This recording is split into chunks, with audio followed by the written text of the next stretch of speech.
nakapagtaka na abot pa ito sa third hearing. This is a clear waste of time and waste of government's money, waste of taxpayers' money.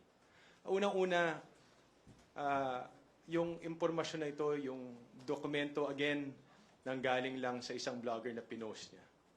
Tapos, ang sinasabi ngayon ni Morales na, although nakapirma siya, siya mismo umamin na yung informant, hindi na niya kilala.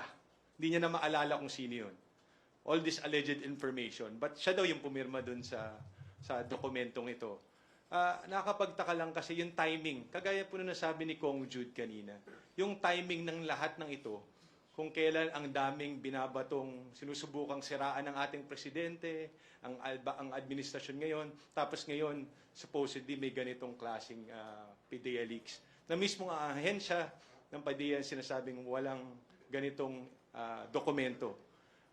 Tapos ang pinanghahawakan lang po ngayon ng Senado, dahil sinasabi na authentic daw ito dahil nga yung pag-xerox daw mukhang authentic dahil may punch hole, saka yung mga sasakyan na nandun ay talagang sasakyan ng PDEA. Pero napakadaling a piece of, for example, if you have that similar kind of paper, yung isang palitan lang yun, yung personalities involved, napakadaling i-edit po yun ngayon. Napakaraming magaling na mga experts na kayang mag-edit ng mga papeles ngayon. Nakakatakot nga po yung ganyang bagay. Pero papaniwalaan natin isang Xerox dahil lang may mga punch hole na mukhang totoo.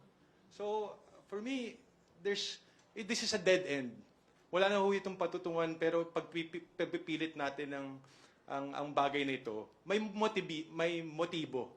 Diba? There's clearly a motivation why someone will keep pushing, or Senate will keep pushing for this, to really malign someone, malign our president, malign the actress that was also involved, Maricel Soriano. Sabi nga niya dun sa hearing, hindi niya daw alam bakit siya naimbitahan. Diba? Kawawa naman yung tao. No, na idadamay siya sa mga ganitong klaseng pandinig sa Senado. Pero tama nga si Kong Jude, yung personalities na involved, yung mga tinututukan nila, nakakaras tuloy yung mga tao. Pero dapat, kung talagang the point of the inquiry in aid of legislation is to prevent leaks of confidential information, dapat dun po tayo sa institution ng tinututukan natin. Hindi po yung mga personalidad na involved. At saka, kung talagang nangyari po ito noong 2012, dapat pinursu na ito ng PDEA. Diba? So, bakit walang naging pag-pursue nung kaso na ito or nung operation na ito? Wala nga may alam na nito eh.